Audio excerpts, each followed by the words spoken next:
Hello brothers and welcome back to another video. So the pre-order article is now up on the Warhammer community site, and of course coming next week, next Saturday, is The Greater Good, the next book in the Psychic Awakening series. So that we should be going on pre-order on the 8th. I actually mentioned the 8th in the previous video I did, but that was my thoughts anyway. It makes sense because if it goes on pre-order on the 8th, that means it gets released on the 15th. So in the middle of the month for something for you chaps to look forward to.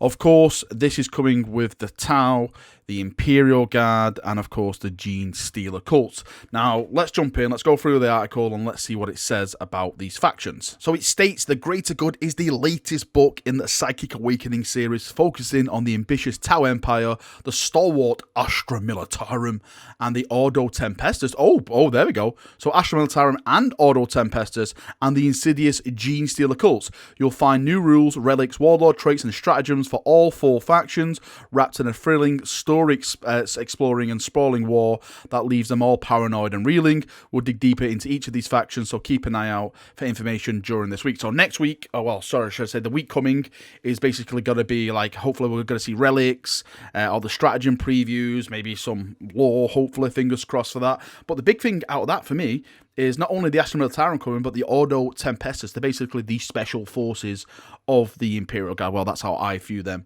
Anyway, I just basically thought it was just going to be the Astra Militarum, aka the Imperial Guard, and that was it. So yeah, that's a big, awesome thing that we've got to get the Ordo Tempestus in this as well. As all these books do, you get the Collector's Edition as well. There's a nice little picture of the Collector's Edition in the background. It states The Greater Good will be available in the standard hardback, ebook, plus a darkly beautiful coloured, a darkly Collector's Edition with a soft touch embossed cover, black page edges, and a ribbon bookmark for those of you who like that kind of thing, I suppose.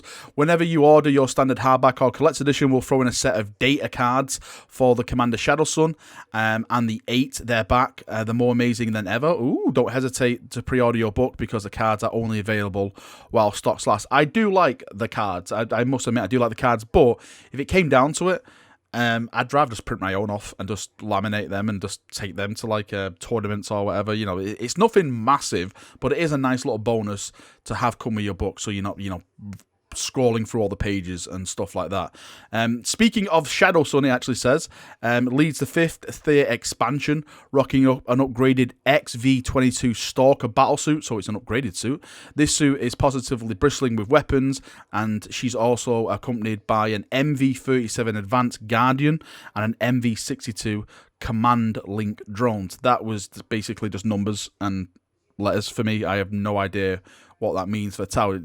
Is that good or is that bad? Please, my fellow XENOS lovers of the blueberries, fill me out in chat. And also, of course, Genestealer Cults are coming. It's not just Astra Militarum, the Tempestus, and the Tau. We're getting new Genestealer Cults. The Genestealer Cults are going to be included in this, and they'll be getting like relics and new relics and stuff like that. But the really cool thing about this, it says the Genestealer Cults are also getting reinforcements of their own in a form of a new start collecting set, which is awesome, because these new start collecting sets really are a money saver. They are really, really good, especially, if you buy them from third-party sites like Element Games. Cough, cough, cough, cough. Use my referral link. I know, shameless plug. But yeah, it really is good for money. I'd recommend, if anyone's going to start getting into an army, buy one of these start collecting sets. That is the best way, the cheapest way, and you get a nice variety of troops in there to purge your enemies with. More information about this, it says the start collecting Genestealer box is stuffed with models including Acolytes, including an Icon Ward, Neophytes, and the Achilles Ridge Runner. If you're thinking about throwing in your lot with the Uprising, or you want to swell the ranks of your ongoing rebellion, this box is essential. Of course, they could use an inspirational figure to help with the recruiting, perhaps a legendary fighter.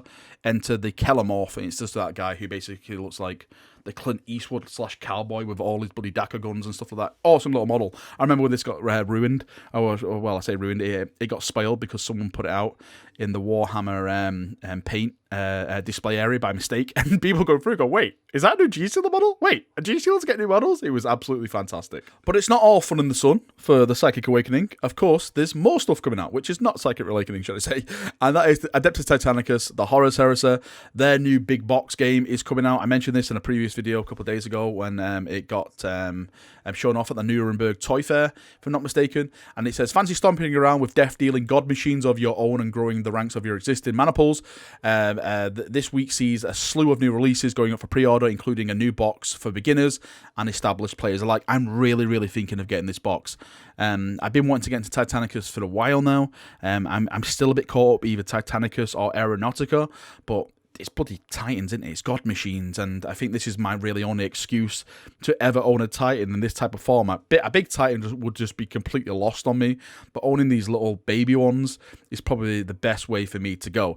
It says, this impressive set includes 2 Reaver Titans, 2 Warhounds, 2 Ceratus Knights, plus all the tokens, dice, and counters you need to play the game. Split it with a friend for 2 balanced forces. There you go. And that's what I'm thinking I'm actually doing with my friend Pete, who I think we're actually going to split it. Or keep it all for yourself. We won't blame you. None of these models overlap with the Grandmaster Edition, so established players will want in on the action too. So if you've got the Grandmaster Edition, you know, you got to get more models which you don't already have, which is really cool. It says this coming week also heralds the release of the completely new class of Titan, the Warbringer Nemesis, or as I like to call it, the biggest dickus. Even though it's about the same size as the Reaver class, its main armament is a Warlord grade Quake cannon, and as you can see, that penis-sized cannon coming right out of its back will destroy anything it aims it at. And to go along with this new Titanicus release, you're getting brand new scenery as well. It says, if you weren't already excited about the Adeptus Titanicus releases, wait until you see the tiny Militarum armoured containers, complete with interior detail and doors you can open. Oh my god, that sounds amazing.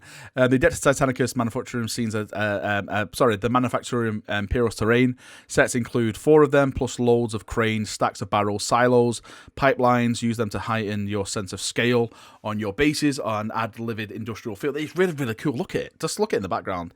Nice little... This is what it's all about for me. It's all about making, like, awesome boards and awesome bases and like. But like every time I do my fists, I try to theme the base really cool.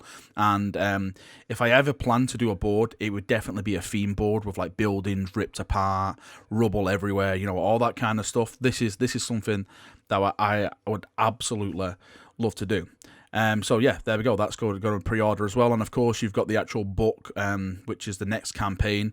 It's called Shadow and Iron, and this takes place after the Betrayal of Calth, and it includes new missions, maniple rules for games, and you know, into the campaigns and all that funky stuff, as you would expect one of these news books to have. And there we go. That is it. That is, well, I say that's all in the article. There is some Lord of the Rings stuff, but it's, you know, I'm not covering Lord of the Rings on the channel as of yet. I'm waiting to build my Lord of the Rings force. Still doing it, slowly but surely. Got my Celestial Lions on the workbench at the moment. There's also a Farsight Empire of Lies Phil Kelly book for the Tau, if you're into that kind of stuff. If you want to go down that heresy path, I will find you and I will purge you. But that's going on pre-orders as well. I think it's just like a nice new cover. I'm sure it's already a book. Let me just double confirm it for you. I definitely think it's a book. It says, while Shadowsun leads the Tau Empire's 5th expansion, the strange hero Farsight is left to fight his own battles. Farsight Empire of Lies is the second book in the series, and Phil Kelly explores the story of the commander past that drives the wedge between him and the greater good. This thrilling novel will be available in both hardback and ebook editions. So there you go. It's going to be hardback and ebook. Alright, Chapunios, that is me done for another video. Thank you for coming. Thank you for watching. As always, there we go. Pre-orders are coming. I know we've all been wondering, talking about it, everything like that. This week coming, of course, I'll be on it about all the articles, like when they start showing off like relics, stratagems, everything. I'll be doing videos dedicated to it, going through it all, giving my thoughts, feedback, as I normally do. But really, the biggest thing about this, which for me, is this is getting out the way now, and that means the door is opening for Saga of the Beast. Gaz Skull, Gaz Skull, Gaz Skull, Gaz Skull. Yes, he is coming, and I can't wait to see his fuller release model. That is something I'm really looking forward to, and also what the bloody hell the Orc's going to be fighting as well. You know, Saga of the Beast puts into the picture of Space Wolves, because Saga Space Wolves, but could they pull something over our eyes like they did with this one, where, you know, I think everyone was 99.9% confirmed that Death Guard were coming. Even they mentioned Death Guard in their bloody trailer, but Death Guard, sorry, not in the trailer, in their short story.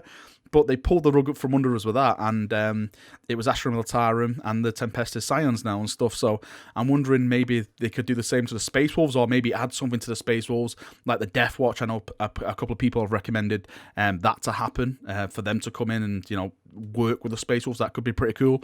Or maybe they're going to leave the Death Watch out to maybe fight like Harlequins or the on the Necrons, because they still haven't got their books and we don't know what's going on with them. But whatever happens, surely we should be getting news for that. Not probably while this is all going on, but probably to the end of February. That's when we'll get all that news and what's going on along with that. Right, that's enough rambling for me. I'm sorry, I was supposed to end this video like 2 minutes ago. Well, thank you for coming. Thank you for watching. Put all your thoughts, feedback down in the comment section down below, and we'll have a nice little chat about it down there. See you now, and bye-bye.